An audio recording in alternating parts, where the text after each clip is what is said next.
అందరికీ నమస్తే. Welcome to BRK. నేను మీ రమ్య. ఈరోజు మనతో పాటు ప్రముఖ జ్యోతిష్య పండితులు శ్రీనివాసుల అనంతరామ శర్మ గారు ఉన్నారు. మాట్లాడి తెలుసుకునే ప్రయత్నం చేద్దాం. గురుగారు నమస్కారం. నమస్కారం అమ్మా. నరసింహార్పణం. గురుగారు, కార్తీక మాసం రాబోతుంది. ఆడపిల్లలందరూ కూడా ఎలాంటి నియమ నిబంధనలు పాటించాలి అని ఆతృతగా ఎదురు చూస్తూ ఉంటారు. అలాగే కార్తీక మాసం యొక్క విశిష్టత కూడా మాకు తెలియచేయండి. తప్పకుండా అమ్మా. కార్తీక మాసము యొక్క ప్రత్యేకత ఏ మాసానికి లేనటువంటి ప్రత్యేకత కార్తీక మాసానికి ఉంది. ఏంటి అంటే కార్తీక మాసంలో అటు శివుడి అభిషేకాది ఆరాధనలు చేస్తూనే కేశవుని కూడా పూజిస్తాం. సత్యనారాయణ స్వామి వ్రతం విష్ణుమూర్తికి సంబంధించి కదా. అంటే శివకేశవ పూజలు చేస్తూ ఉంటాము కార్తీక మాసంలో. శివుణ్ణి ఆరాధిస్తాము, కేశవుణ్ణి ఆరాధిస్తాము. ఇద్దరిని ఏకకాలంలో ఆరాధించేటువంటి మాసము ఒక్క కార్తీక మాసంలోనే ఉంది. మిగతా మాసాల్లో మనం ఆ విధంగా చెయ్యం. ఏ దేవుడైతే ఆ దేవుడికే పూజ చేస్తూ ఉంటాము. కానీ ఇటు సత్యనారాయణ స్వామి వ్రతాలు చేస్తూ అటు శివాలయంలోకి వెళ్ళి అభిషేకాలు చేస్తూ ఉంటాం ఈ మాసంలో. ఇది కార్తీక మాసం ప్రత్యేకత. ఈ కార్తీక మాసంలో నియమ నిబంధనలు ఖచ్చితంగా పాటించవలసిందే. ప్రాతకాలాన్ని లేవడము చేయడము. కార్తీక పురాణం అని ఉంటుంది. 30 అధ్యాయాలతో కూడుకొని ఉంటుంది. 30 కథలు ఉంటాయి. ఏ రోజు కథ ఆ రోజు చదువుకుంటూ ఉండాలి. చదవటం వల్ల ఏంటంటే మనం ఎలా బ్రతకాలో కూడా కార్తీక పురాణంలో వివరిస్తూ ఉంటుంది. ముక్తిని అంటే స్వామి వారిని ఎలా మనం చేరుకోవాలో కార్తీక పురాణంలో ఉంటుంది.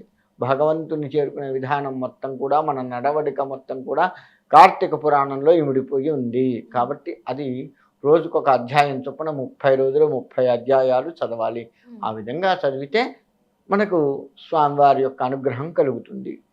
ఇది గురుగారు, అలాగే కార్తీక మాసం అనగానే చాలా మంది ఉపవాసాలు ఉంటూ ఉంటారు. ముఖ్యంగా చెప్పాలంటే ఇంకా కార్తీక మాసం ఉపవాసాలకి ఇంకో పేరు అని చెప్పుకోవచ్చు. ఈ ఉపవాసాలు ఉండడం వల్ల ఎటువంటి లాభాలు ఉంటాయి? లాభాల కోసమే ఉపవాసం ఉండడం కాదు, బట్ ఉపవాసాలు ఉంటూ ఉంటారు కాబట్టి అడుగుతున్నా. ఇక్కడ లాభం లేని ఎవరూ ఏమీ చెయ్యం. మీరు అన్న ప్రకారం లెక్కేస్తే దేవుడి దగ్గరికి వెళ్ళాలంటే మనం స్వామికి ఇది చేస్తే మనకి ఇది ఇస్తాడు. స్వామిని కోరిక కోరుకోవడము చేయడము ఇలా చేస్తూ ఉన్నాం మనం. సరే, అది తప్పు పద్ధతి. నిష్కల్మషంగా స్వామివారి ఆరాధన చేయాలి. ఇది భగవత్ ఆరాధన. అయితే ఇక్కడ కార్తీక మాసంలో ఉపవాసాలు 2 రకాలుగా చేస్తారు. ఒకటి నక్తాలు అని చేస్తారు. 15 రోజుల పాటు చేస్తారు. ఉదయం మొత్తం ఉపవాసం ఉండి రాత్రికి మన నక్షత్ర దర్శనం చేసుకొని ఆ తర్వాత వండింది భగవంతు నివేదన చేసి భోజనం చేస్తారు. అంటే నక్షత్ర దర్శనం అయితేనే భోజనం చేయాలి. ఇలా 15 రోజుల పాటు చేస్తూ ఉంటారు. కొంతమంది 30 రోజులు చేస్తారు. ఈ 15 రోజులు చేసే నక్తాలు అంటారు, ఒక పూట భోజనం. ఇక మిగతా 30 రోజులు కూడా మొత్తం నెల మొత్తం చెయ్యాలి స్వామివారికి అన్న ఇదే పద్ధతి.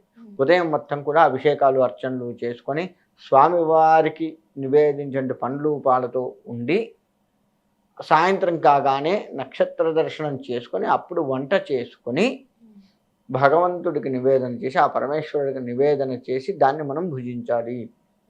ఇది అసలు ఉపవాసం ఉండే పద్ధతి. అసలు ఉపవాసము అంటేనే భగవంతుడికి దగ్గరగా ఉండడము. అది మనం మర్చిపోతున్నాం. అంటే భగవద్ ధ్యానంలో ఉండడం అని అర్థం. భగవంతుడికి దగ్గరగా ఉండటము అంటే ఫోటో పక్కన పెట్టుకొని విగ్రహం పక్కన పెట్టుకొని కూర్చోటం కాదు. భగవద్ ధ్యానంలో ఉండాలి. ఓం నమ శివాయ అనే పంచాక్షరి మంత్రాన్ని ఎప్పుడూ కూడా చదువుతూ నిష్కల్మషమైనటువంటి భక్తితో ఉండి ఎక్కడా కూడా రజోగుణ తమో గుణాలకు సంబంధించి ఈ కార్తీక మాసంలో ముఖ్యంగా ఉల్లిపాయలు వాడరాదు. నిలువ ఉన్న పచ్చళ్ళు వాడరాదు. మనం ఎప్పుడు ఏ పచ్చడి చేసుకున్నా కానీ ఆ రోజే అయిపోవాలి. ఈరోజు వండిన పదార్థం రేపు తినకూడదు. కార్తీక మాసం మొత్తం నియమాలు ఇవే. అందులో కూడా ఎల్లిపాయలు లాంటివి వాడకూడదు. సాత్వికమైనటువంటి పదార్థం మాత్రమే వండుకోవాలి. అది మాత్రమే భగవంతుడికి పెట్టాలి. అది మాత్రమే మనం తినాలి. తద్వారా మనలో ఆధ్యాత్మికత పెరుగుతుంది. అది అక్కడ ముఖ్యంగా చెప్పేది. ఉపవాసం అంటే భగవంతుడికి దగ్గరగా స్వామివారి పంచాక్షరి మంత్రాన్ని చదువుతూ చక్కగా ఆ స్వామివారి ధ్యాసలోనే ఉండాలి.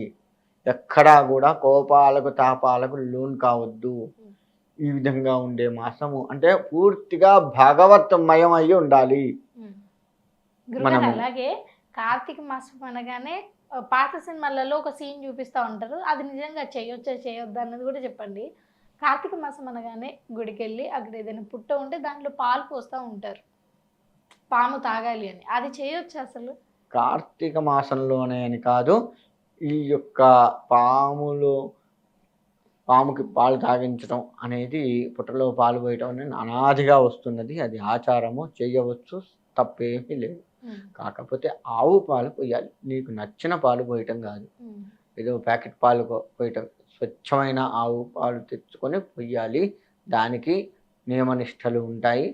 అదంతా వేరే, అసలు సబ్జెక్టే వేరే అసలు. కాబట్టి కార్తీక మాసము అంటే పురాణ కథలతో కూడుకొని ఉండాలి. అందుకే కార్తీక పురాణము పుస్తకం ఉంటుంది. దాన్ని భక్తి శ్రద్ధలతో రోజుకొక అధ్యాయం చదువుతూ ఉంటే మంచిది. అప్పుడు ఉదయము సాయంత్రం మొదటి రోజు అధ్యాయం మొదలుపెట్టావు, అది ఉదయం చదవాలి, సాయంత్రం కూడా చదవాలి అదే అధ్యాయాన్ని. అలా ఉదయం సాయంత్రం చదువుతూ ఉండాలి. భగవంతుడికి నచ్చిన రీతిగా ధర్మంగా బ్రతుకుతూ ఉండాలి. సత్యం మాట్లాడుతూ ఉండాలి. ఇలా నియమనిష్టలు చాలా ఉంటాయి కార్తీక మాసంలో. ప్రాతకాలాన్ని లేవడము, చక్కగా రోజు తలమించి స్నానం చేయడము, ఇలా అన్నీ ఉంటాయి. ఆరోగ్య పరిస్థితులు బాగలేని వారికి రోజు తలమించి స్నానం చేయాలన్న నిబంధన పక్కకు పెట్టవచ్చు. కాకపోతే మిగతా వాళ్ళు చక్కగా చేసుకొని నియమనిష్టలతో భక్తి శ్రద్ధలతో ధర్మంగా బ్రతికేటువంటి మాసము కార్తీక మాసము. నెల రోజులు అలా బ్రతికితే మిగతా రోజులు కూడా అలానే బ్రతకాలి అనిపించేంత గొప్ప మాసము కార్తీక మాసము. గురుగారు, అలాగే ఈ కార్తీక మాసంలో ఎన్ని రోజులు ఉపవాసం ఉంటే మంచి జరుగుతుంది? అంటే ఆ శివునికి ఇష్టమైన కొన్ని వారాలు ఉంటాయి అని అంటారు కదా, అలా మనం ఇందాకనే చెప్పుకున్నట్లుగా నక్తాలు అని చేస్తారు. 15 రోజులు, నెల రోజులు చెయ్యాలి. అంటే శివుడికి సోమవారం ఇష్టం, సోమవారం ఒక్కరోజే అని కాదు, ఎన్ని రోజులైనా చేయవచ్చు. 30 రోజులు చేయవలసిందే. ఒక్క సోమవారం అని కాదు, 30 రోజులు చెయ్యాలి. లేకపోతే 15 రోజులు, దాన్నే నక్తాలు అంటారు. ఆ విధంగా ఉపవాసం ఉండాలి. ఓకే గురుగారు, ధన్యవాదాలు. మంచిదమ్మా.